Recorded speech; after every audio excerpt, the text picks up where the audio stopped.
नमस्कार दोस्तों, उम्मीद है कि आप स्वस्थ होंगे और मस्त होंगे। हमारे इस यूट्यूब चैनल प्रयास में आपका बहुत बहुत स्वागत है। तो आप लोगों को भी पता होगा कि आज हम पढ़ने वाले हैं क्लास 12th के बायोलॉजी चैप्टर का। ठीक है, जो चैप्टर का नाम है जीवो में समष्टि।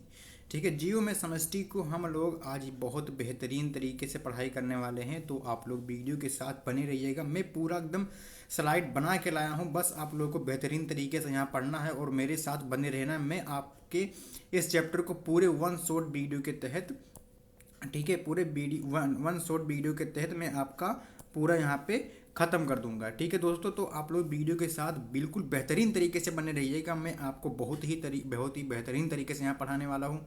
पूरा वन शॉट में आपका मैं पूरा लेक्चर यहाँ पे कवर कर दूंगा। ठीक है, तो आप क्या करिएगा कि मेरे यूट्यूब चैनल प्रयास को आप लोग जाकर चैनल को सब्सक्राइब कर लीजिएगा।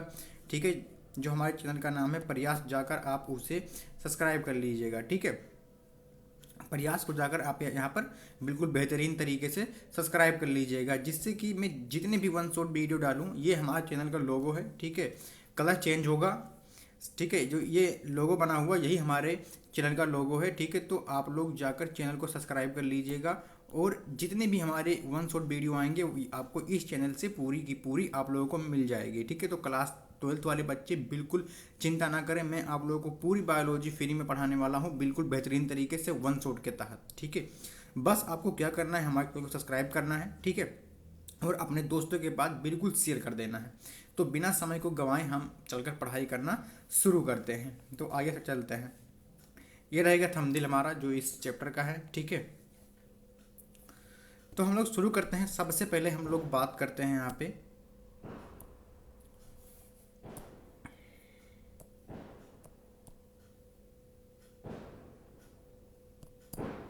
ठीक है, हम समझने वाले हैं आज हम कौन सा हमारा चैप्टर का नाम, जो सबसे पहले हम चैप्टर का नाम समझ लेते हैं। तो हमारे चैप्टर का जो नाम है यहाँ पे वो है जीव और समष्टियाँ। ठीक है, तो हमारे चैप्टर का क्या नाम है, हमारे चैप्टर का नाम जो है वो जीव एवं समष्टियाँ। ठीक, अब हम सबसे पहले समझते हैं कि जो जीव होते हैं वो जीव होते क्या हैं। ठीक, देखो मैं आपको एक बात क्लियर बता दूं कि जो आपके 12th एग्जाम में जितने भी प्रश्न आने वाले हैं सब इसी के लेक्चर से ही आएंगे। ये आप एकदम नोट करके रख लो। जितने भी इससे आएंगे क्वेश्चन, चाहे 5 नंबर के आए, चाहे 10 नंबर के आए, चाहे 8 नंबर के आए, या 4 नंबर के आए। ठीक है, तो हमारे इस लेक्चर से ही आपके बोर्ड एग्जाम में क्वेश्चन आएगा, इतना आप लोग याद रखिएगा। ठीक है, अब चाहे वो आपका लॉन्ग क्वेश्चन हो या शॉर्ट क्वेश्चन हो, सब यहीं से ही आने वाला है। ठीक है, तो आप इसे बेहतरीन तरीके से पढ़ाई करना और बेहतरीन तरीके से ही चीज़ों को याद करना है। ठीक है,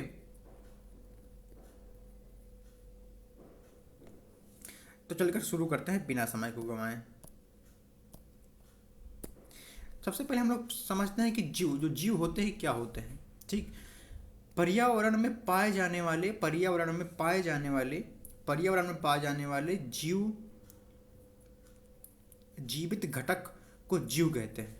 जो हमारा पर्यावरण है, ठीक है, जो हमारा पर्यावरण है उसमें पाए जाने वाले जो जीवित घटक होते हैं, मतलब जो जंतु होते हैं या जीव होते हैं, उन्हीं को हम लोग क्या कह देते हैं, जीव।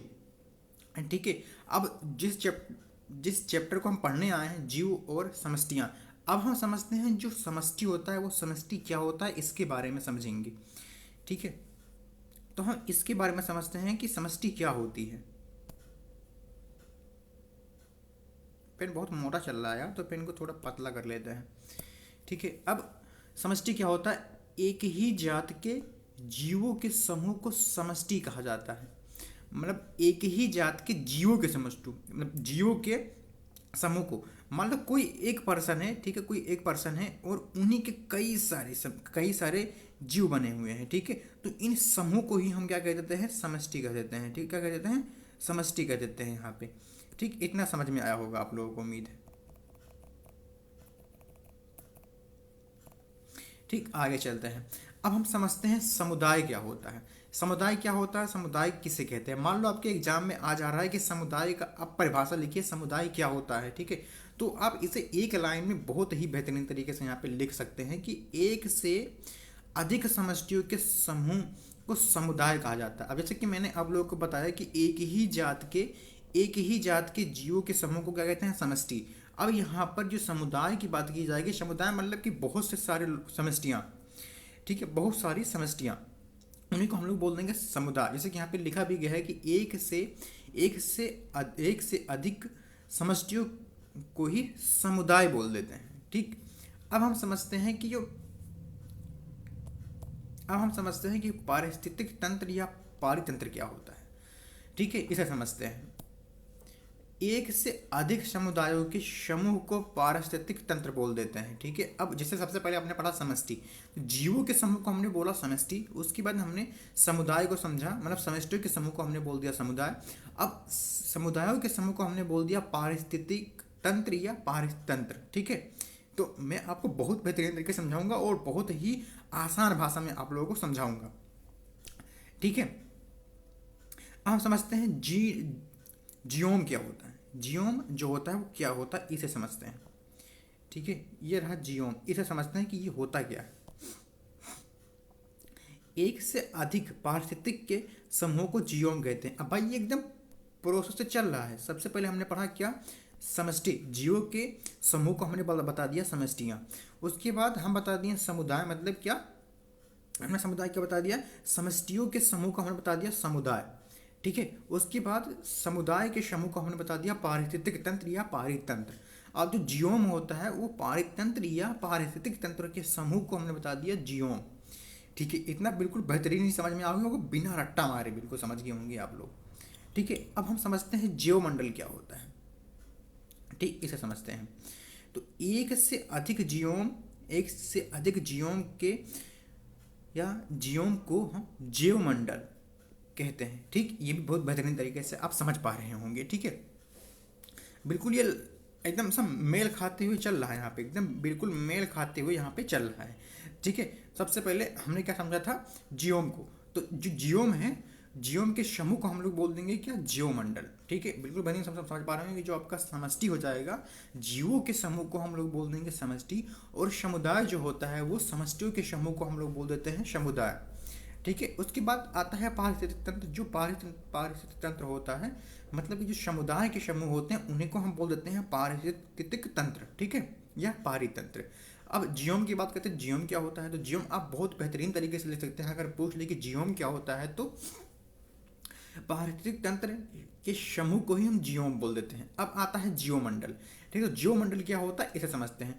जियोमंडल क्या होता है कि जो अधिक जियोम के समूह होते हैं, मतलब जो जियोम के समूह होते हैं उन्हीं को हम लोग बोल देते हैं जियोमंडल।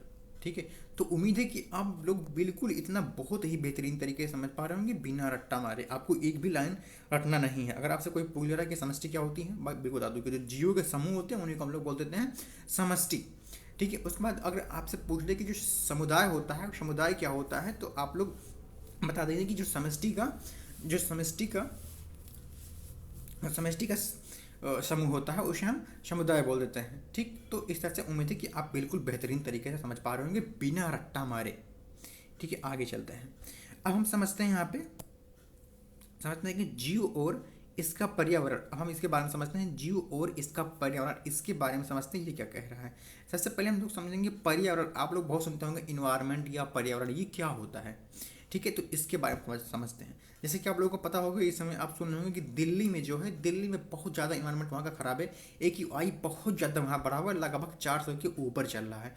मतलब कि जो वहाँ का इन्वायरमेंट है वो बहुत ही ज़्यादा ख़राब है, वहाँ सांस लेना बहुत मुश्किल हो रहा है। ठीक है, ये पर्यावरण का ही कमाल है। कहीं ना कहीं हमारा पर्यावरण, मतलब पेड़ पौधे जो इनके अंतर्गत आते हैं, ये बहुत ज़्यादा नुकसान किया जा रहा है। इसी की वजह से वहाँ प्रदूषण बहुत ज़्यादा है, वहाँ के पेड़ पौधे काटे जा रहे हैं, वहाँ पेड़ पौधे नहीं हैं, जंगल्स नहीं हैं, मतलब ये सब चीज़ें हैं जो वहाँ पे नहीं है। इसके वजह से हमारे पर्यावरण में बहुत नुकसान पहुँचता है भाई। तो ये एक अलग बात हो गया। ठीक है, हम पढ़ते हैं जो हम पढ़ने आए।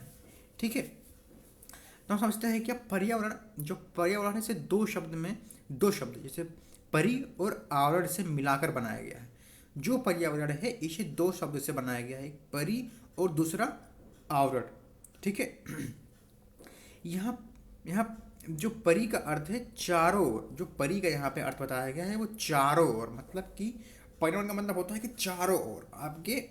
आपने वो देखा होगा, ग्लोबल जो होते हैं, ठीक है, आपने उसे देखा होगा, तो वो चारों तरफ घूमता है, मतलब कि जो पर्यावरण होता है वो कुछ चारों तरफ होता है। तो यहाँ पर मतलब परि का जो अर्थ होता है यहाँ चारों ओर होता है। ठीक है, तथा जो आवरण का अर्थ बताया गया वो ढके हुए। ठीक है, अब जो आवरण आप कि यहाँ पे शब्द में जुड़ा हुआ है, पर्यावरण के शब्द में जुड़ा हुआ है, वो होता है क्या, उसका मतलब क्या होता है कि ढके हुए हैं। ठीक है, अब समझते हैं। जीवों के चारों ओर का वह क्षेत्र जो उन्हें घेरा रहता है। ठीक है, अब क्या देखो, पर्यावरण को कितना अच्छे समझाया गया है यहाँ पे, पर्यावरण को कितने अच्छे समझाया गया है कि जीवों के चारों ओर का वह क्षेत्र जो उन्हें घेरे हुए हैं। ठीक है, बहुत आसान भाषा में समझ रहे हैं आप। तथा उसकी जैविक क्रियाओं पर प्रत्यक्ष या अप्रत्यक्ष से प्रभावित करते हैं, उन्हें हम पर्यावरण कहते हैं। ठीक, बहुत ही बेहतरीन तरीके से समझ गए होंगे। अगर मान लो पूछ लेते हैं कि पर्यावरण क्या होता है, तो आप बहुत ही बेहतरीन तरीके से यहाँ पे लिख सकते हैं और समझ सकते हैं। ठीक है, आप लोग समझ सकते हैं कि पर्यावरण के जो हैं वो कारक क्या है, पर्यावरण के कारक कौन कौन से हैं, इसके बारे में समझते हैं।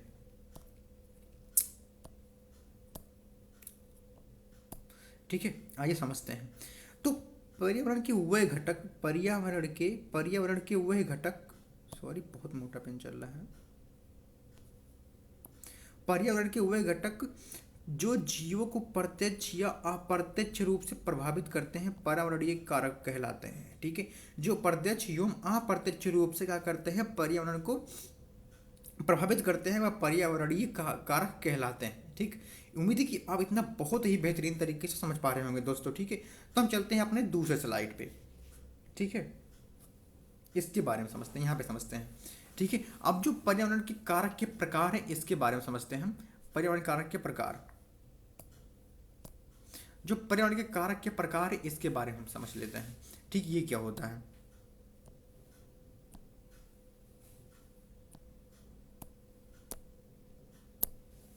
ठीक है, तो इन्होंने कहा कि पर्यावरणीय कारक को मुख्यतः दो भागों में बांटा गया। अब जो पर्यावरण के कारक होते हैं उन्हें मुख्यतः दो भागों में बांटा गया है। ठीक है, वो कौन कौन सा है। सबसे पहला यहाँ पे है वो है जैविक कारक। ठीक, अभी सब समझते हैं कि जैविक कारक क्या होते हैं, बिल्कुल बेहतरीन तरीके से यहाँ पे समझेंगे। आइए, इसके अंतर्गत सूक्ष्म जीव जंतु व पादप आते हैं। सूक्ष्म मतलब बहुत छोटे छोटे जंतु यहाँ पे आते हैं। सूक्ष्म का मतलब यही है कि जो बहुत छोटे छोटे जंतु हैं इनके अंदर आते हैं। जो जैविक कारक होते हैं उनके अंदर बहुत ही छोटे छोटे जंतु एंड जीव जंतु एवं पादप आते हैं। ठीक है, अब जो दूसरा हमारा है वो है अजैविक कारक।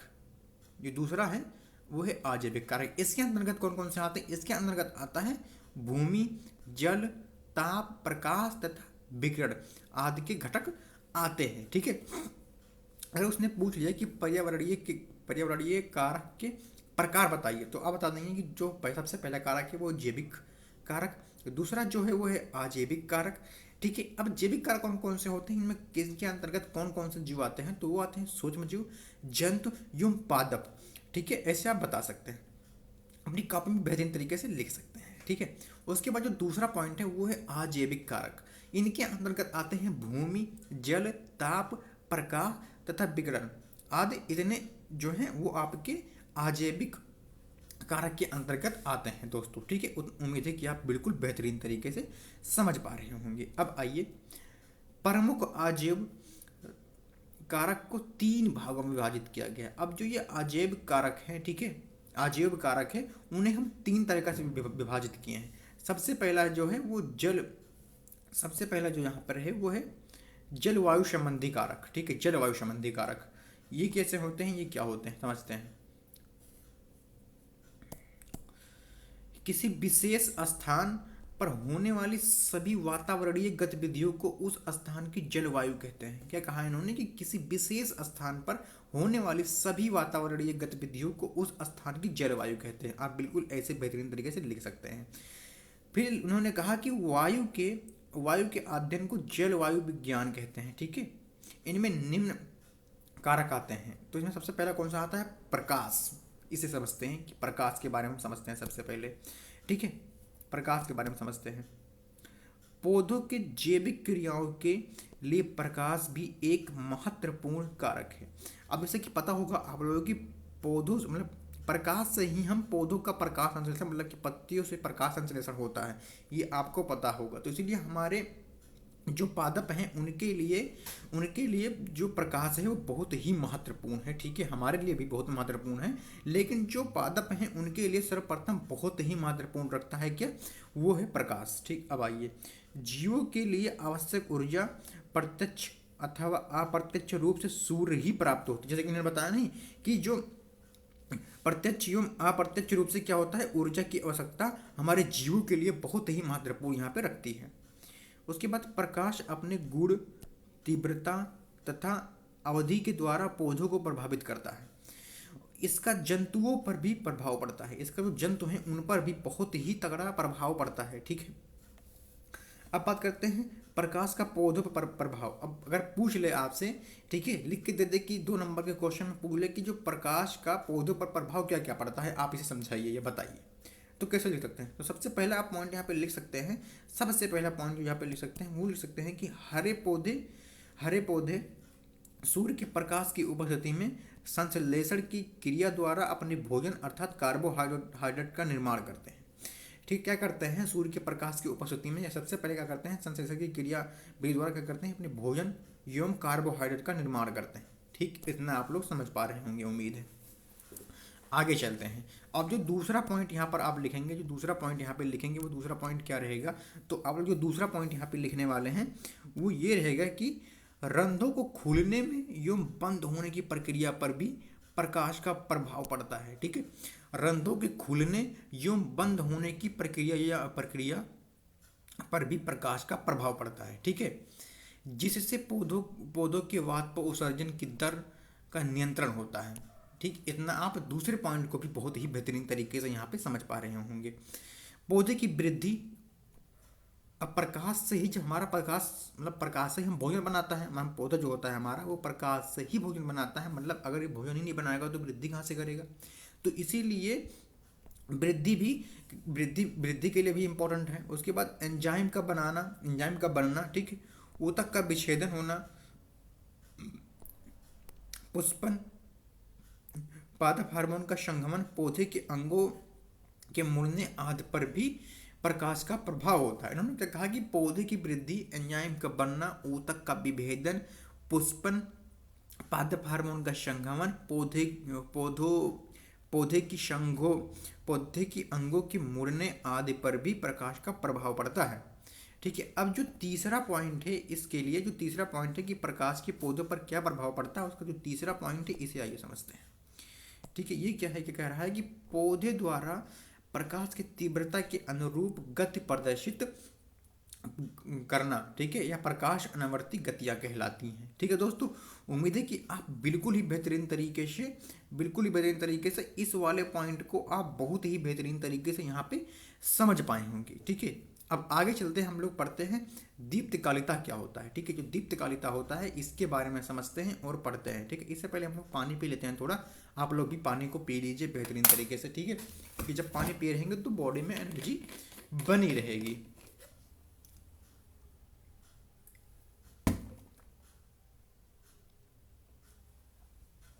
देखो दोस्तों, 1 शॉर्ट वीडियो है, इसे आप बहुत ही बेहतरीन तरीके से देखिएगा। मैं आपसे वादा करता हूँ, 100% गारंटी करता हूँ, अगर आप लोगों ने इसे बहुत ही बेहतरीन तरीके से पढ़ लिया, आपने रट लिया, अगर आपको पीडीएफ चाहिए तो मैं पीडीएफ अपने टेलीग्राम पे डाल दूंगा। उसके लिए आप वीडियो के नीचे कमेंट करिएगा। ठीक है, मैं इसका पूरा पीडीएफ वीडियो के नीचे डाल दूंगा, वहाँ से जाकर आप लोग बहुत ही बेहतरीन तरीके से डाउनलोड कर सकते हैं। ठीक है,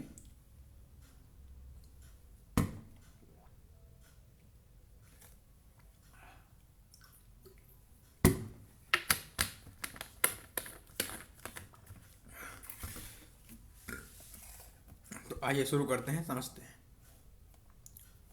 दीप्तकालिता को हम लोग पढ़ते हैं, ये क्या होता है। ठीक है, तो इन्होंने कहा कि पौधे की कार्की, ठीक है, क्या कहा इन्होंने, कहा कि पौधे की कार्की, आकार की एवं पारिस्थितिक पर प्रकाश की अवधि के प्रभाव को दीप्तकालिता कहते हैं। इसे समझते हैं। ठीक है, देखिए बहुत ध्यान से सुनिएगा, कॉपी को बंद कर दीजिए, किताब को बंद कर दीजिए, बहुत दिमाग से बहुत ध्यान से सुनिएगा।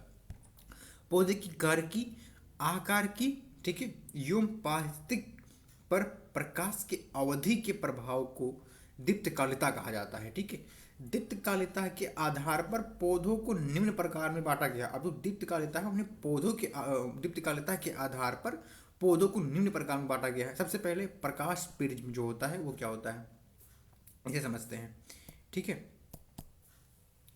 वे पादप जो प्रकाश में भली भांति किंतु छाया में अच्छी प्रकाश नहीं उग पाते हैं, उन्हें हम प्रकाश प्रिय कहते हैं या प्रिज्म कहते हैं। ठीक है, ठीक है। उदाहरण के जैसे सूरजमुखी, शागवन, बरगद आदि इनके एग्जाम्पल हैं। ठीक है, तो इन एग्जाम्पल को आप लोग बहुत अच्छे से याद कर लीजिएगा। उसके बाद करते हैं छाया।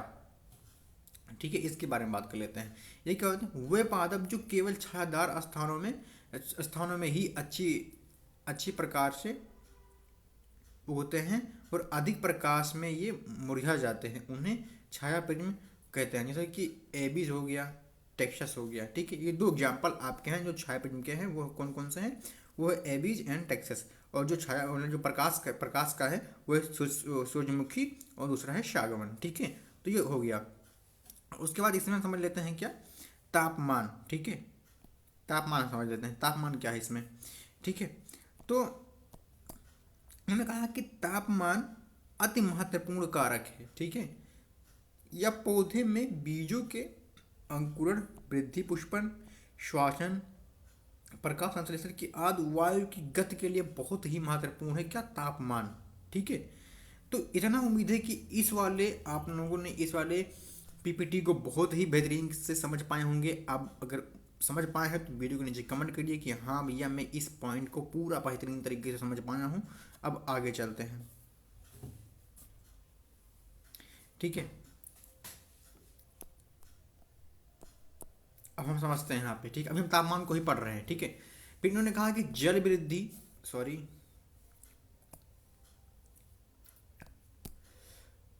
वृद्धि समुद्री धाराओं का संचलन एवं उनकी क्रियाओं को प्रभावित करता है और प्रतियोग जीव को अनुकूलतम ताप की आवश्यकता होती है। ठीक है, जो प्रतियोग जीव होते हैं उनके लिए ताप की कहीं ना कहीं आवश्यकता होती ही होती है। ठीक है, इतना आप लोग बहुत ही बेहतरीन तरीके से यहाँ पे समझ पा रहे होंगे। ठीक है दोस्तों, अब जो तीसरा पॉइंट हमारा वो है, कौन सा पॉइंट है, वो है जल। ठीक है, दीप्तकालिता में पढ़ रहे हैं जल।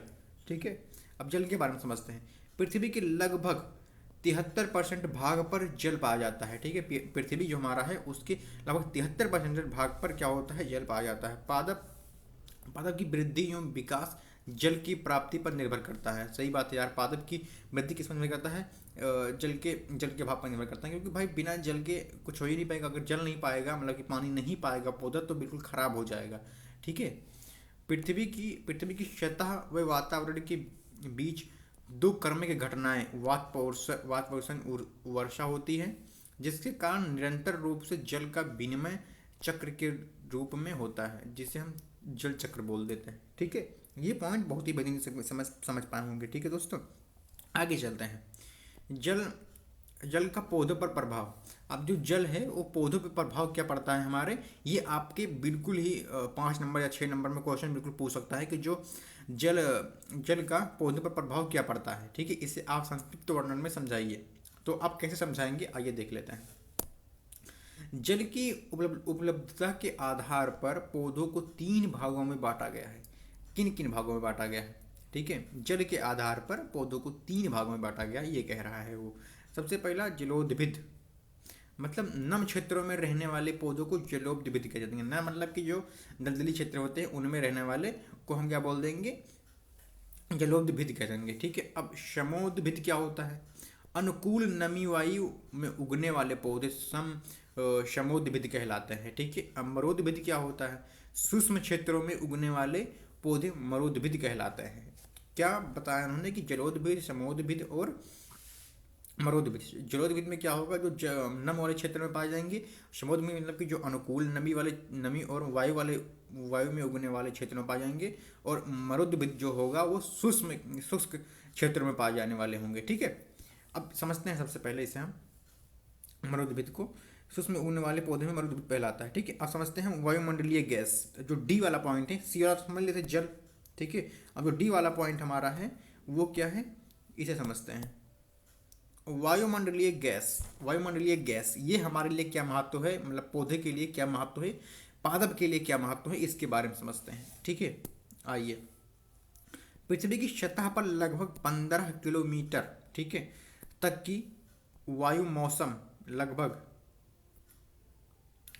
वायु मौसम जलवायु जीव आदि को प्रभावित करता है। ठीक है, पृथ्वी की सतह से लगभग 15 किलोमीटर तक की वायु मौसम जलवायु जीव आदि को प्रभावित करता है। ठीक है, वायुमंडल में नाइट्रोजन जो होता है 78%, इसे आप लोग याद कर लीजिएगा। ये आपके बहुविकल्पीय में पूछ सकता है कि जो वायुमंडल होता है उसमें नाइट्रोजन की कितनी प्रतिशतता होती है, इसे आप बताइए।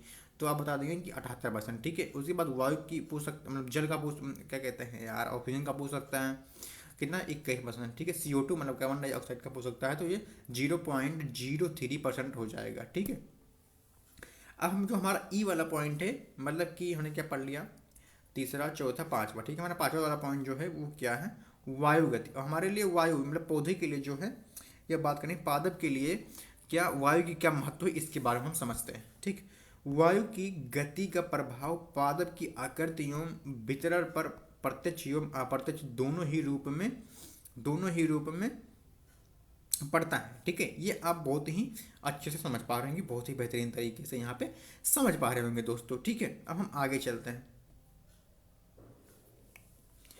वायु वायु परागण तथा फलों व बीज प्रकीर्णन में भी सहायता होती है वायु गति जो होती है। ठीक है, इतना आप लोग समझ पा रहे हैं। अब यह वाला जो पॉइंट है वो मृदीय, क्या लिखा है, मृदीय कारक या मृदा, इसके बारे में समझ लेते हैं।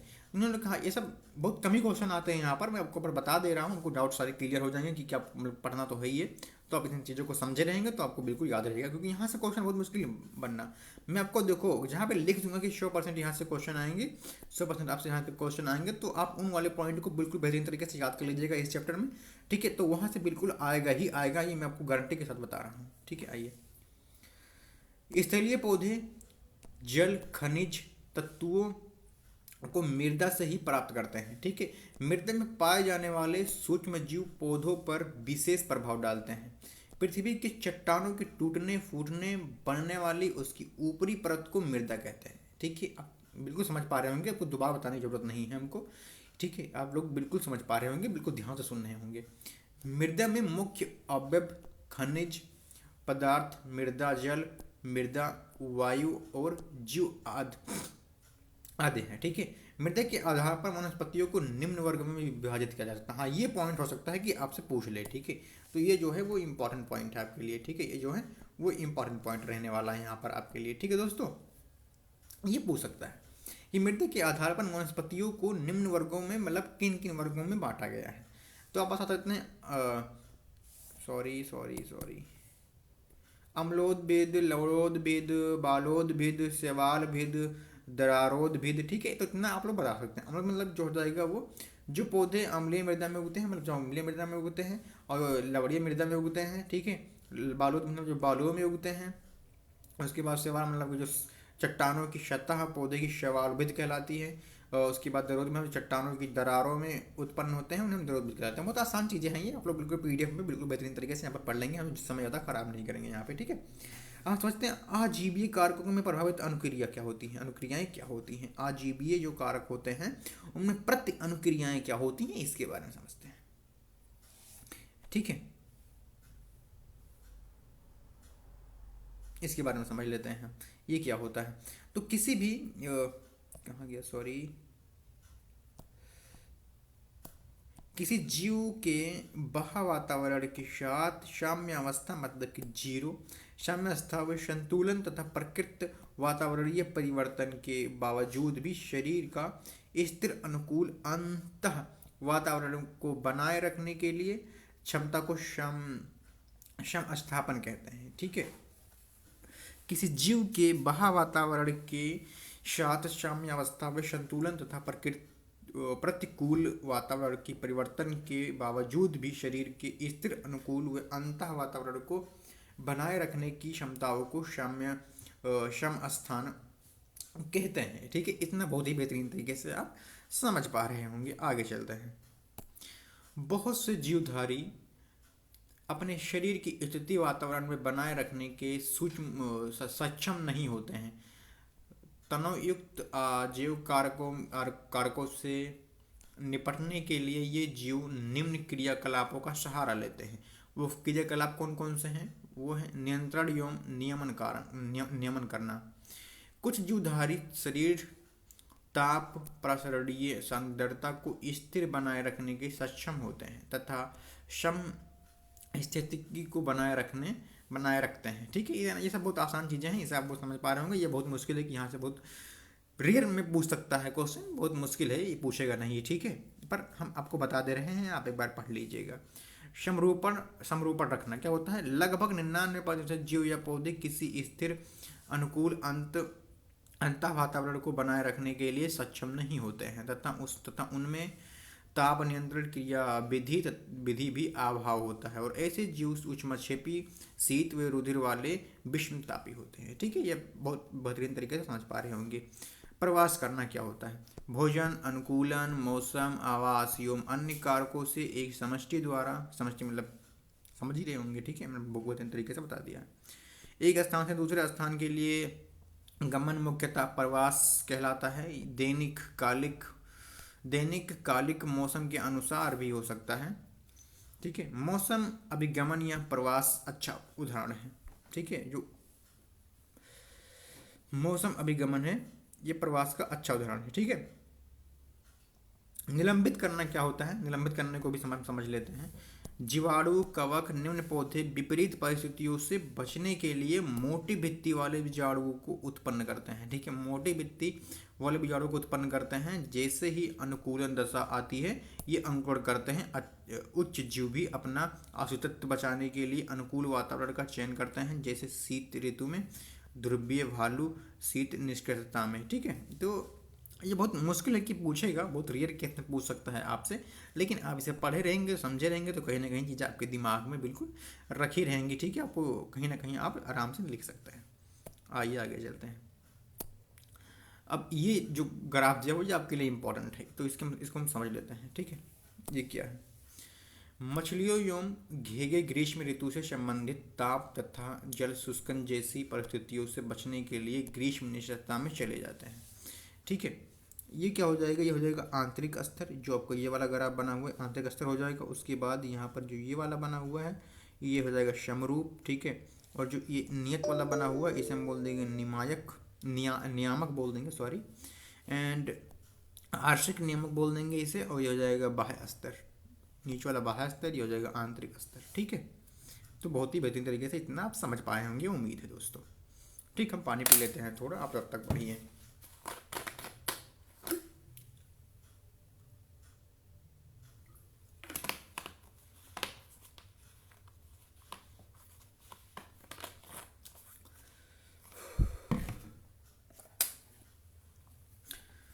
आइए चलते हैं आगे, समझते हैं।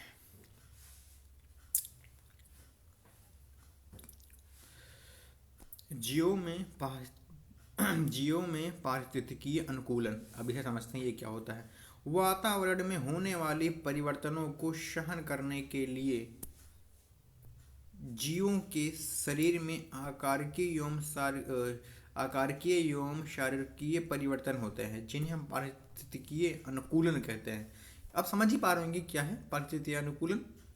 ठीक है, तो उन्होंने कहा कि वातावरण में होने वाले परिवर्तनों को सहन करने के लिए जीवों के शरीर में आकारिकीय एवं शारीरिकीय परिवर्तन जो होते हैं उन्हें हम पारिस्थितिकीय अनुकूलन कह देते हैं। ठीक है, अब उन्होंने कहा कि पादप और जंतुओं में विभिन्न प्रकार के परिस्थितिकीय अनुकूलन देखने को मिलते हैं। उसके बाद उन्होंने कहा कि जो पादप और जंतु होते हैं उनमें विभिन्न प्रकार के पारिस्थितिकीय तंत्र देखने के लिए मिलते हैं। ठीक है, पादपों में पारिस्थितिकीय अनुकूलन। ठीक है, पादपों में हमने पढ़ा जीवों में, अब हम पढ़ते हैं पादपों में पारिस्थितिकीय अनुकूलन क्या होता है। पादपों में पाए जाने वाले पारिस्थितिकीय अनुकूलन जल एवं लवणों के उपलब्धता के आधार पर पादपों को निम्न परिस्थितियों एवं समूहों में बांटा गया है। उन्होंने कहा कि पादप में पाए जाने वाले पारिस्थितिकीय अनुकूलनों को जल एवं लवणों की उपलब्धताओं के आधार पर पादपों को निम्न परिस्थितियों के समूह में बांटा गया है। सबसे पहले हम लोग पढ़ लेंगे जलोपदभिद पादप, ये क्या होता है। ऐसे पादप जो जल के पूर्ण रूप से डूब जाते हैं, क्या होता है, ऐसे पादप जो जल में पूर्ण रूप से डूबे रहते हैं उन्हें हम जलोदभिद पादप बोल देते हैं। ठीक है, उन्हें हम जलोदभिद पादप कह देते हैं। ठीक है, अब आगे चलते हैं। ये बहुत आसान चीज़ है, इसे आप लोग बेहतर तरीके से समझ लेंगे। अपने आवास या स्वभाव के आधार पर जलोदभिद पादप को तीन प्रकार के, अब जो जलोदभिद पादप होता है उसे तीन प्रकार से बांट दिया गया है। सबसे पहला कौन सा है, वो है जल निम्नता पादप। ठीक है, उसके बाद है पलाबी पादप एंड जल स्थलीय पादप।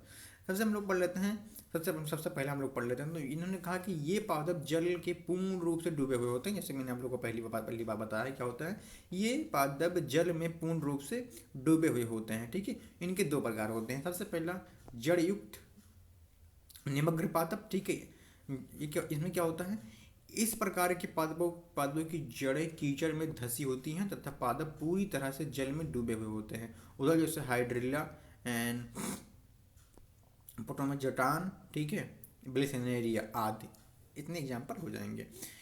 तो सबसे पहले उन्होंने कहा कि जड़ युक्त निर्गम पादप। ठीक है, इस प्रकार के पादपों की जड़ें कीचड़ में धंसी हुई होती हैं तथा पादप पूरी तरह से जल में डूबे हुए होते हैं। इनका एग्जाम्पल जो हो जाएगा हाइड्रिला हो जाएगा, पोटामेजेरटान, ठीक है, या बेलिसेनेरिया आदि। ठीक है, ये तीन एग्जाम्पल आपके हो जाएंगे। अब जो जल निगर्म पादप हैं उनके जो दूसरा पॉइंट है, जो दूसरा है वो क्या है, निगर्म पलाबी पादप। ये क्या होता है, इस प्रकार के पादप में जल रहित पादपों का पूरा शरीर जल के अंदर डूबा होता है। जैसे स्टेरेटो फिलम यूट्रिक्लोरिया। ठीक है, तीन एग्जाम्पल है इसके, सिरोटो, उसके बाद फिलम एंड यूट्रिक्लेरिया। ठीक है, तो निगर्म पलाबी जो पादप होते हैं इसमें क्या होता है, पादपों में जल रहित पादप का पूरा शरीर जो होता है वो जल के अंदर डूबा रहता है। ठीक है, इतना बेहतरीन तरीके से आप समझ पाएंगे और आपको याद भी हो गया होगा। अब जो जो दूसरा पॉइंट है वो है पलाबी पादप। इसे समझते हैं। ये पादप जल की सतह पर तैरते हुए पाए जाते हैं। सबसे पहले मैंने पढ़ा था जल निगर्म। इनमें क्या होता है, जल बिल्कुल जल में डूब जा, मतलब पादप जो होता है बिल्कुल पानी में डूब जाता है। ठीक है, अब जो हम पलाबी पादप पढ़ रहे हैं उसमें क्या होता है, ये सतह पर तैरते हुए रहते हैं और इनके दो प्रकार होते हैं। सबसे पहले इनके दो प्रकार होते हैं। ठीक है, अब जो तीसरा पॉइंट है वो है जल स्तरीय पादप। ठीक, इन पादपों का कुछ भाग पत्तियों जल के बाहर रहता है तथा शरीर का कुछ भाग जड़ व तना जल में डूबा हुआ होता है। और इन पादप को दो प्रकार की पत्तियां पाई जाती हैं जिनके कारण इनमें विषम पनवत्ता देखी जा सकती है। उदाहरण के जैसे टाइफा, सजिटेरिया, जलधानीय या रेननकुलस। जल स्थानीय पादप क्या है, इन्हें समझते हैं। इन पादपों का कुछ भाग पत्तियों जल के बाहर रहता है। ठीक है, शरीर का कुछ भाग जड़ व तना जल में डूबा होता है। और इन पादपों में दो प्रकार की पत्तियां पाई जाती हैं जिनके कारण इनमें विषम प्रवणता देखी जा सकती है। उदाहरण के लिए टाइफा, सेजिटेलेरिया, जलधानीय या रेननकुलस। ठीक है, अब जो है जलोदभिद पादपों के में आकार की अनुकूलन, हम इसे समझते हैं। जो जलोदभिद होता है उनके पादपों में आकार की का अनुकूलन समझते हैं। जलोदभिद में पादपों की जड़ों, तनों, पत्तियों में आकार की अनुकूलन निम्नलिखित हैं। भाई इनके कई प्रकार के, कई निम्नलिखित प्रकार के हैं। ठीक है, आइए समझते हैं। जड़ों में अनुकूलन में समझते हैं। सबसे पहले जड़ में निम्न प्रकार के अनुकूलन पाए जाते हैं। सबसे पहले इस प्रकार के पादपों में शरीर जल के संपर्क में होते हैं जिसके कारण जल अवशोषण की जरूरत कम होती है। उदाहरण जैसे कि वेल्फिया सिरोटोफिलम। ठीक है, जड़ के अनुकूलन क्या होता है इसको समझते हैं। उन्होंने कहा कि इस प्रकार के पादप का शरीर जल के संपर्क में होता है। ठीक है, याद कर लो, इसी समय याद कर लो। इस प्रकार के पादप में क्या होता है, इस प्रकार के पादपों का शरीर जल के संपर्क में होता है जिसके कारण जल अवशोषण की जरूरत कम होती है। जैसे कि वेल्फिया एंड सिरोटोफिलम। ठीक है, कई पादपों में जैसे कि लेमरा में रेशेदार शाखा विहीन छोटी उपस्थिति होती हैं। ये पादप का संतुलन बनाए रखने तथा तैरने में सहायता करती हैं। क्या करती हैं, ये पादप का संतुलन बनाए रखती हैं तथा तैरने में सहायता करती हैं। सिंघाड़ा में पाई जाने वाली स्वांगी कारक जड़ का रंग हरा होने के कारण प्रकाश संश्लेषण की क्रिया करती हैं। बहुत बढ़िया एग्जाम्पल है ये, बहुत बढ़िया ये पॉइंट है भाई। सिंघाड़ा में पाए जाने वाले जो स्वांगी कारक जड़ का रंग हरा होने के कारण ये प्रकाश संश्लेषण की क्रिया करती हैं। ठीक है। अब दूसरा तनों में अनुकूलन। ये क्या है? तनों में अनुकूलन समझते हैं हम। तनों में निम्नलिखित प्रकार के अनुकूलन पाए जाते हैं। जल में डूबे रहने वाले पादपों में तने पतले, स्पंजी तथा कोमल होते हैं, जिनके कारण जल के बहाव में सुरक्षित रहते हैं। ठीक है। अब स्थिर पलाबी पादपों में धरातल पर फैलने वाली पाई जाती हैं, जैसे कुमुदिनी या कमल। स्वतंत्र पलाबी पादपों में तने कोमल, पतले तथा जल में सतह पर, जिनमें सतह पर क्षैतिज तैरने वाले होते हैं, जैसे कि एजोला। ठीक है, जैसे कि एजोला। तनों में अनुकूलन क्या होता है इसे समझते हैं बहुत शॉर्ट में। इनके कई निम्नलिखित प्रकार के अनुकूलन पाए जाते हैं इनमें। ठीक है। जल में डूबे रहने वाले पादपों के तने पतले, स्पंजी तथा कोमल होते हैं। कैसे होते हैं? स्पंजी होते हैं एंड कोमल होते हैं, जिसके कारण ये जल के बहाव से सुरक्षित रहते हैं। स्थिर पराबी पादपों में धरातल पर फैलने वाले पादप पाए जाते हैं, जैसे कुदुमनी, कमल। ठीक है। स्वतंत्र पराबी पादपों में तने कोमल, पतले तथा जल में सतह पर क्षैतिज तैरने वाले होते हैं, जैसे कि एजोला। अब पत्तियों में अनुकूलन समझते हैं, तीसरे वाले पॉइंट को। पत्तियों में निम्नलिखित प्रकार के अनुकूलन पाए जाते हैं, जैसे जल निगम पादप, जैसे कि सिरोटोफिलम की पत्तियां महीन व कटी फटी रहती हैं। एंड बसनेरिया की पत्तियां लंबी होती हैं तथा फीते नुमा रहती हैं। जलकुंभी की पत्तियां सड़ने से बचाने के लिए मोम जैसी पदार्थ की पतली परत पाई जाती है। ठीक है। जो जलकुंभी होती है इसमें सड़ने के लिए, सड़ने से बचाने के लिए क्या होती है? मोम के आकार की पाई जाती है। समझते हैं हम शॉर्ट में। पत्तियों में अनुकूलन कैसे होता है? जल निगम पादप, जैसे कि सिरोटोफिलम की पत्तियों में क्या होता है? महीन होती हैं, अनकटी फटी रहती हैं। और बसनेरिया की पत्तियों में क्या होती है? लंबी तथा फीते नुमा रहती हैं। जलकुंभी की पत्तियां कैसी होती है? सड़ने से बचने के लिए मोम जैसी पदार्थों की पतली परत पाई जाती है इसमें। अब 12 वाले पॉइंट को समझ लेते हैं। ठीक है। अभी हम लोग वही पढ़ रहे हैं, आगे समझते हैं। पत्तियों के अनुकूलन को भी हम लोग पढ़ रहे हैं। जो पत्तियां जल की सतह पर तैरती रह जो पत्तियां जल की सतह पर तैरती रहती हैं वे आकार में बड़ी होती हैं। जो जल की सतह पर तैरती रहती हैं वो आकार में बड़ी होती हैं। ये आप लोगों ने तालाब में देखा होगा। ठीक है। तथा इनकी ऊपरी सतह पर मोम पदार्थ की परत होती है। ठीक है। ये भी आप लोगों ने देखा होगा। जलोद्भिद पादप में शारीरिकीय अनुकूलन। अब इसे समझते हैं।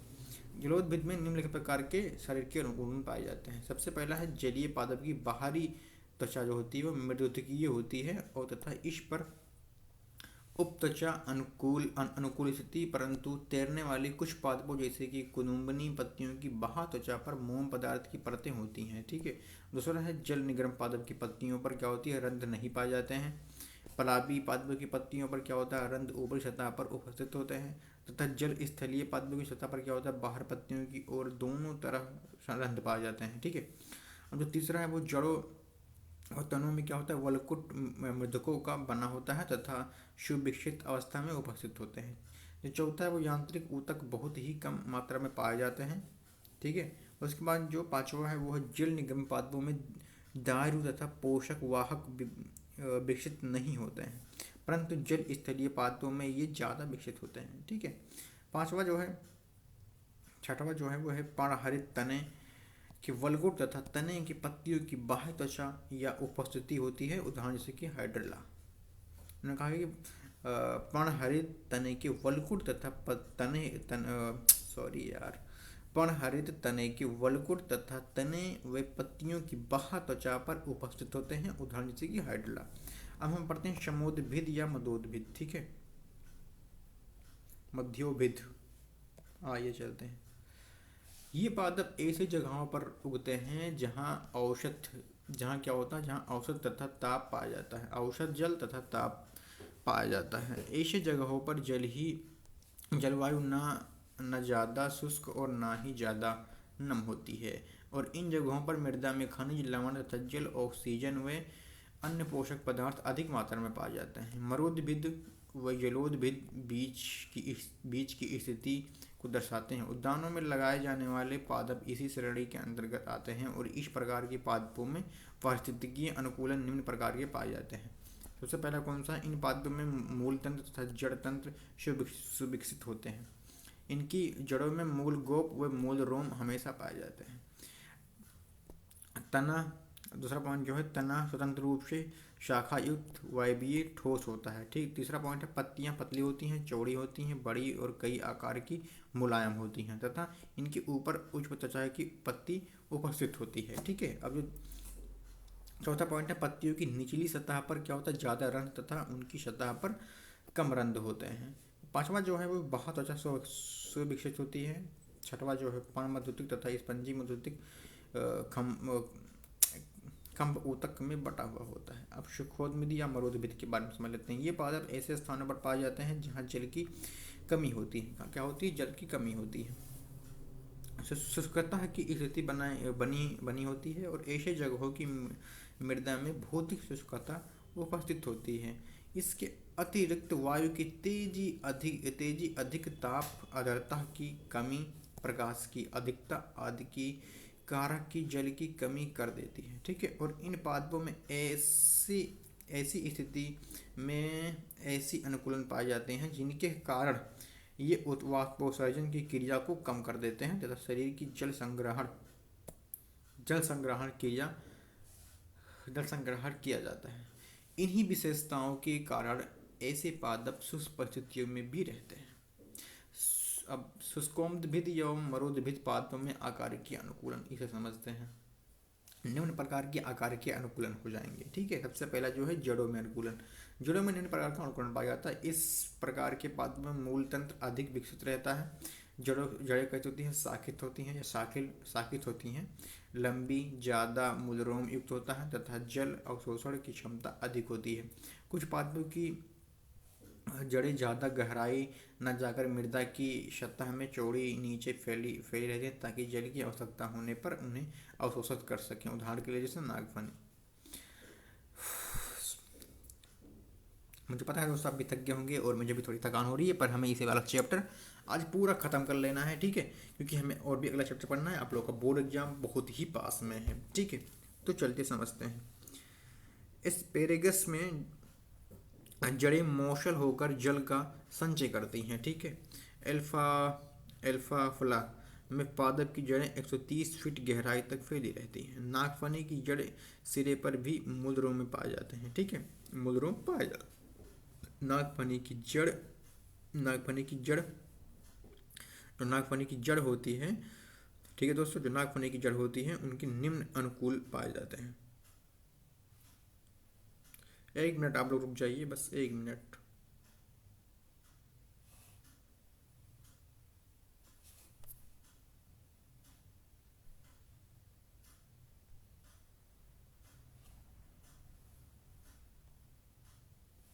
कंटिन्यू करते हैं दोस्तों। ठीक है। हम पढ़ते हैं हम लोग तने में अनुकूलन। ये क्या है? तनों में निम्न अनुकूलन पाए जाते हैं। ठीक है। इन पादपों का तना काष्ठीय होता है, छोटा होता है, मोटा छाल वाला होता है। ठीक है। तने पर रोम कंटक उपस्थित होते हैं जो वाष्पोत्सर्जन को कम करने का कार्य करते हैं। ठीक है।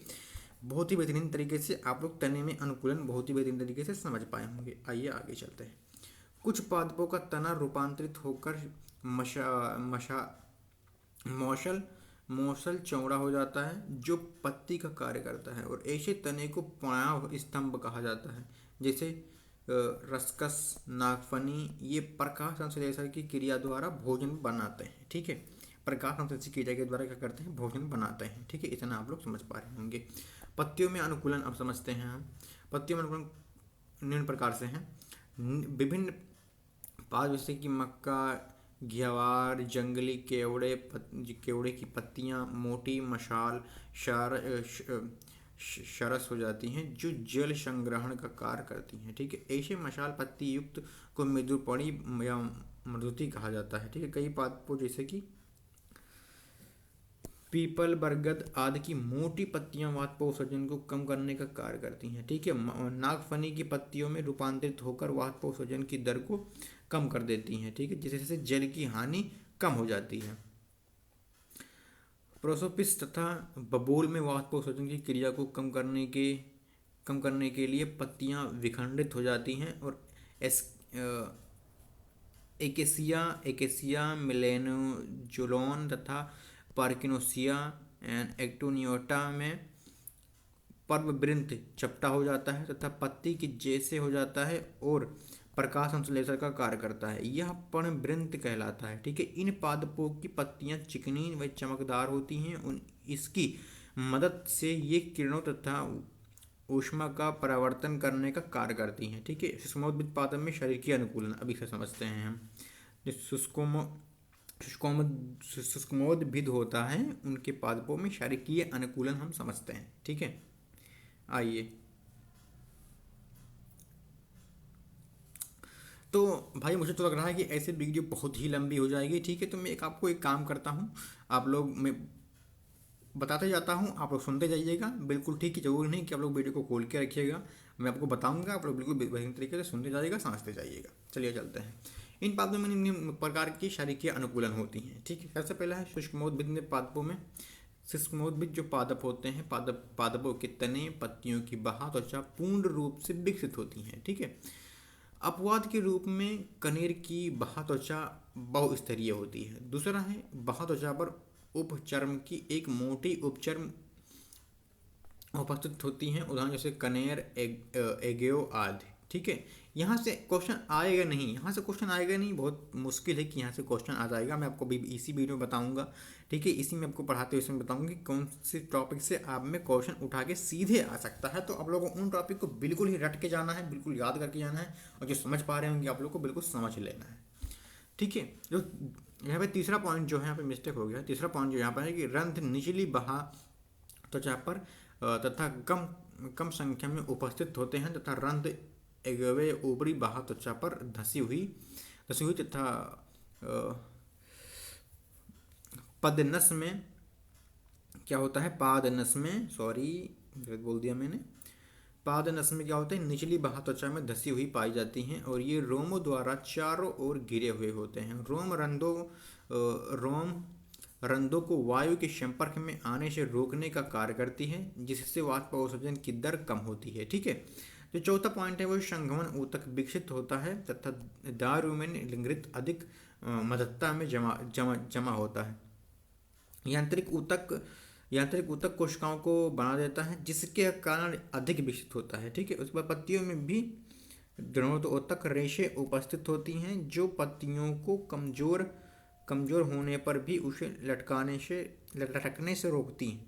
कई पादपों में जल संग्रहण के लिए जल संचारी ऊतक भी पाया जाता है। ठीक है, हम पढ़ते हैं लवणोद्भिद। अब इसे समझ लेते हैं। ऐसे स्थान पर जहाँ मिट्टी, मैग्नीशियम क्लोराइड, सोडियम क्लोराइड तथा मैग्नीशियम सल्फेट की सांद्रता औसत से ज़्यादा मात्रा में पाई जाती है, लवणीय मृदा कहलाती है। ठीक है, इसे भी आप समझ पाए होंगे। आगे चलते हैं। इस प्रकार की मिट्टी में उगने वाले पादपों को लवणोद्भिद कहते हैं। कार्यकीय रूप से लवणोद्भिद शुष्क होती हैं क्योंकि मृदा के प्रासरण दाब उच्च होते हैं, जिसके कारण पादप मृदा से जल अवशोषित नहीं कर सकता या नहीं कर पाता। ठीक है, लवणोद्भिद पादप में आकारकीय अनुकूलन निम्न प्रकार से। सबसे पहले है जड़ों में। तो ये कैसा होगा, वायवीय जड़ें भूमिगत जड़ों से बनती हैं। कई पादप में भूमिगत जड़ों से विशिष्ट प्रकार की जड़ें, निचली जड़ जैसे कि ऋणात्मक गुरुत्वानुवर्ती होता है तथा दलदली भूमि में ऊपर वायु में निचली आती हैं। ठीक है, और इन खूंटी समान मूलों को हम श्वसन मूल कहा जाता है, जैसे कि शेनेरिया, राइजोफोरा, एबिसिनिया। ठीक है, बहुत ही बेहतरीन तरीके से एग्जाम्पल को आप याद कर पाएंगे, समझ पाएंगे, बिल्कुल आप इसे चीज़ों को रट लेंगे। ठीक है, और इन श्वसन मूल पर सूक्ष्म वातरंध्र उपस्थित होते हैं जो श्वसन क्रिया में सहायता करते हैं। ठीक है, तनों में अनुकूलन, इसके बारे में समझते हैं। पादप का तना मशाल तथा मोटा होता है। तने की बाह त्वचा मोटी होती है तथा इनके ऊपर उपचर्म मोटा होता है और बाह त्वचा की कोशिकाओं में तेल व टेनिन भरा रहता है और बाह त्वचा के नीचे बहुस्तरीय त्वचा उपस्थित होता है। ठीक है, पत्तियों में अनुकूलन क्या होगा। पत्तियों में क्या होता है, पत्तियां गूदेदार होती हैं। पत्तियों में उपत्वचा उपत्वचा मोटा मोटा मोटा उपस्थित होता है। ठीक है, पत्तियों में हमेशा हरी व मोटी रस युक्त, कुछ पादपों में भी पत्तियों में पतली व छोटी आकार की होती हैं। मैंग्रोव पादपों में क्या होती है, प्रतिष्ठित अंकुरण या जरायुक्त का गुण पाया जाता है, और इन पादपों में हमेशा फल में ही बीज अंकुरित होकर नए पादप का निर्माण करते हैं, जैसे कि राइजोफोरा। नोडोद्भिद में पाए जाने वाले शरीर की अनुकूलन, इन्हें समझ लेते हैं। इन पादपों में भूमिगत जड़ पर बहुस्तरीय कारक उपस्थित होते हैं। जड़ों के वल्कुट की कोशिकाएं ताराकृत के समान होती हैं तथा इसमें तेल व टेनिन पदार्थ भरा रहता है। ये कोशिकाएं आपस में पार्श्व भुजाओं के द्वारा सम्मिलित होती हैं। ठीक है, मज्जा कोशिकाओं की भित्ति रहती है तथा इनमें तेल व टेनिन पदार्थ का जमाव रहता है। परिरंभ दृढ़ ऊतक से बनी रहती है और बहुस्तरीय संरचना होती है। बाह्य त्वचा की कोशिकाएं मोटी रहती हैं, जिसमें क्या होता है, कैल्शियम ऑक्जेलेट उपस्थित होता है। ठीक है, जिनमें कैल्शियम ऑक्जेलेट उपस्थित होता है। आगे चलते हैं। पत्तियों की दोनों सतह पर उपत्वचा की मोटी परत उपस्थित होती है। जंतुओं में परिस्थितिकीय अनुकूलन, अब इसे समझते हैं। जीव का गुण जो जीवित रहने वाले जनन के लिए योग्य बनाता है उसे हम अनुकूलन कहते हैं। जैसे कि मछली के लिए जल तथा ऊँट के लिए मरुस्थल अनुकूलित जगह हैं। जंतुओं में निम्न अनुकूलन पाए जाते हैं। सबसे पहला जलीय पर्यावरण में अनुकूलन, ये पूर्ण रूप से जलीय होते हैं तथा स्वच्छ एवं समुद्री जल दोनों में पाए जाते हैं। कंटकों में एक शल्क का बना हुआ बाह्य कंकाल इनके शरीर के ऊपर पाया जाता है और इनका शरीर नौकाकार होता है जो तैरने में सहायता करता है। ठीक है, इनमें वायु थैली उपस्थित होती है जो जल दाब को नियंत्रित करता है तथा जल की गहराई में मछलियों को सुरक्षा प्रदान करता है। इनमें युग्मित उपांग उपस्थित होते हैं जो तैरने के लिए सहायता करते हैं। ये कुलोमों के माध्यम से श्वसन करते हैं जो जल में घुलनशील ऑक्सीजन ग्रहण करते हैं। ठीक है, अब जो यहाँ पे और सारे पॉइंट हैं वो इनमें हृदय द्विस्मीय पाया जाता है, अर्थात एक अलिंग तथा एक निलय पाया जाता है, जिसमें हमेशा अनाक्षीकृत रुधिर का बहाव होता है। ठीक है, ये जंतु अनियमित तापी होते हैं। ठीक है, ठंडे वातावरण में जंतुओं का अनुकूलन, अब ये भी समझ लेते हैं, ये भी अच्छा पॉइंट है। ठीक है, कई जीव ज़्यादा ठंडे से बचने के लिए शीत दृढ़कारी क्रिया का उपयोग करते हैं। ये ग्रीष्म निद्रा नहीं व्यक्त करते हैं। उदाहरण जैसे ठंडे प्रदेशों में कीट तथा मकड़ियाँ। एलन के अनुसार ठंडी जलवायु में निवास करने वाले स्तनधारियों के कान व पाद अधिकतर छोटे रहते हैं ताकि वे ऊष्माकर्षण कम हो। शरीर पर घने बाल होना जिसके कारण ऊष्मा की हानि कम होती है। ठंडे प्रदेशों में कई जीवों में शीत निद्रता देखी जाती है। ठीक है, मृदुबीज जंतुओं में अनुकूलन, इन जंतुओं को कम जल की जरूरत होती है क्योंकि ये जल की जरूरत आंतरिक वसा के ऑक्सीकरण से पूर्ण करते हैं। कंगारू चूहा अपने उपापचय द्वारा निर्मित जल में निर्भर है। यह कभी भी जल ग्रहण नहीं करता है और इनमें उत्सर्जी पदार्थ समाप्त करने के लिए जल की कम आयतन की जरूरत होती है। कई जीवों में मूत्र में संधारित करने की क्षमता पाई जाती है, जैसे ऊँट। मरुस्थल प्रदेश में रहने वाले कई जीव ग्रीष्म निष्क्रियता प्रदर्शित करते हैं, जैसे कंगारू। चूहे में अनुकूलन, उत्तरी अमेरिका के मरुस्थल में कंगारू चूहा अपनी जल की जरूरत की पूर्ति अपनी आंतरिक वसा के ऑक्सीकरण से पूर्ण करने में समर्थ होता है। बहुत सही भाई, क्या पॉइंट है इसमें, बहुत सही इन्होंने बताया है, बहुत सही चीज़ें हैं भाई। अगर यहाँ पे भाई कुछ ना कुछ यहाँ से फंस सकता है। ठीक है, अब जो शुरू होता है आपका बेहतरीन चैप्टर, यहाँ से हम बिल्कुल बेहतरीन तरीके से पढ़ेंगे, बिल्कुल बेहतरीन तरीके से चीज़ों को समझते हुए चलेंगे। ठीक है, जो हमारी न्यू एनसीईआरटी है, न्यू एनसीईआरटी में कुछ चीज़ें नहीं हैं। ठीक है, अब हम सबसे पहले समझेंगे पॉपुलेशन। ठीक है, समष्टि क्या होती है, सबसे पहले हम इसे समझते हैं बहुत ही बेहतरीन तरीके से। यहाँ से क्वेश्चन आपके एग्जाम में आने के पूरे चांस है। ठीक है, आपके एग्जाम में यहाँ से क्वेश्चन आने के पूरे चांस है। यहाँ से शुरू हो रही है आपकी कहानी। ठीक है, आइए चलते हैं। एक ही जाति के जीव के समूह को समष्टि कहते हैं। जैसे सबसे पहले मैंने आपको पहले बताया था कि जो समष्टि होती है, एक ही जीव के समूह को हम लोग समष्टि कहते हैं। ये आपको मैंने बहुत पहले ही बता दिया था, ठीक है। यह जीवीय समुदाय की इकाई कहलाती है, जैसे मानव की समष्टियाँ या मानव की समष्टि। पादप पारिस्थितिकी की वह शाखा जिनके अंतर्गत एक ही प्रजाति के समूह उनके पर्यावरण के बीच होने वाली पारस्परिक क्रियाओं को अध्ययन किया जाता है, तो इसे समष्टि पारिस्थितिक कहलाते हैं, ठीक है, या कहते हैं।